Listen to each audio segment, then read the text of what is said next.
Good morning. A K-9 officer is the talk of the town after he caught a burglary suspect while the homeowner was locked in a back room. We'll take you through what happened. And actors mourn the sudden closing of downtown's Vaudeville Cafe. We'll hear from some performers who say a place like that is essential in today's world. That's news to you too, huh, Dave? Yes. Yeah, it's gone. More on that coming up in a minute. A weapon involved in an Atlanta shooting of an NBA player is tied to Chattanooga. Atlanta police report the shooting happened Sunday after some sort of argument. A man pulled out the gun and shot another man in the leg, then threw the gun away as he left the scene. The man shot was identified as Washington Wizards forward Glenn Rice Jr. Rice was taken to the hospital by a private car with non-life-threatening injuries. That gun was recovered and it was traced back to Chattanooga, possibly stolen. No suspect information is available at this time. This arrest just dropped moments ago, and Channel 3 producer Beth Berger just picked up this one-page affidavit not too long ago. 22-year-old Dario Shaquille Harris this morning is charged with criminal homicide and aggravated assault and possession of a firearm during commission of a felony. That shooting happened New Year's Day at 3 in the morning at the Waffle House on Brainerd Road. 18-year-old Juan Boyd was found shot to death inside a car. Here's what police said. They reviewed video footage of that incident and at that location. They say the video shows that the suspect shoots at the car and even puts his hand on the car. So police dusted that car for prints. It was traced back to Dario Harris, who you just saw. According to police, he's a gang member, as was Boyd. The two were in separate gangs. Police then interviewed Harris, asked him about what he was wearing that New Year's morning.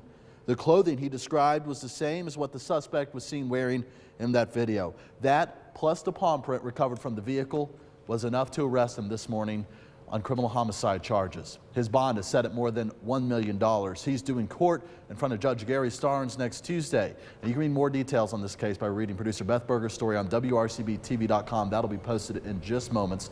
Breaking this morning, an arrest made in that Waffle House homicide on Brainerd Road New Year's Day. This is a special edition of Channel 3 Eyewitness News. Hope after tragedy.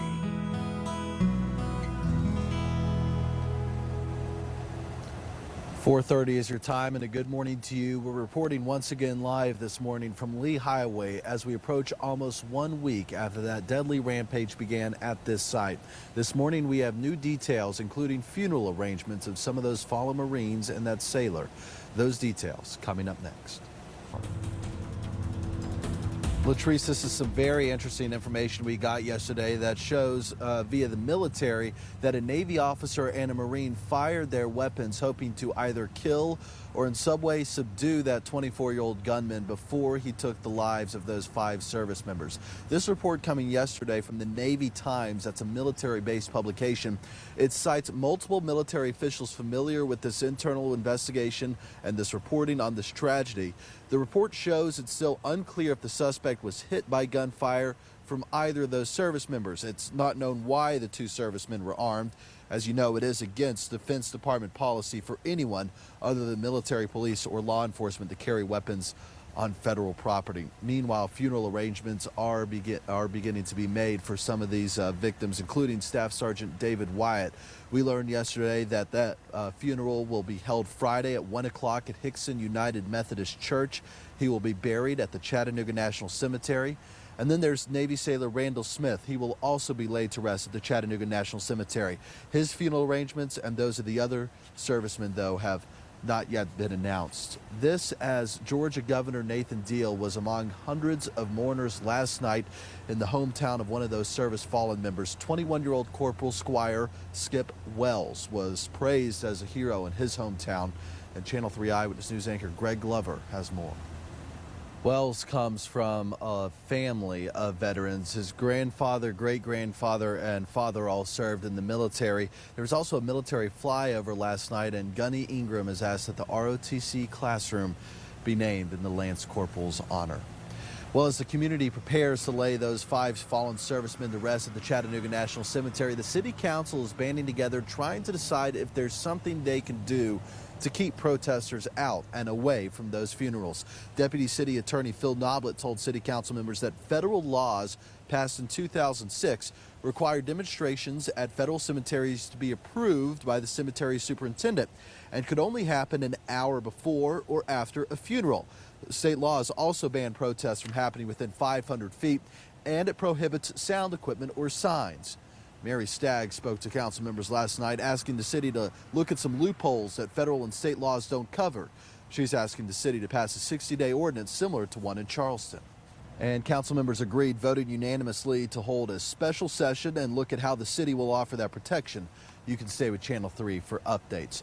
Also, in the midst of all this tragedy, we do have some hope to report. Officer Dennis Pettigo, the Chattanooga police officer who was injured, is recovering in the hospital.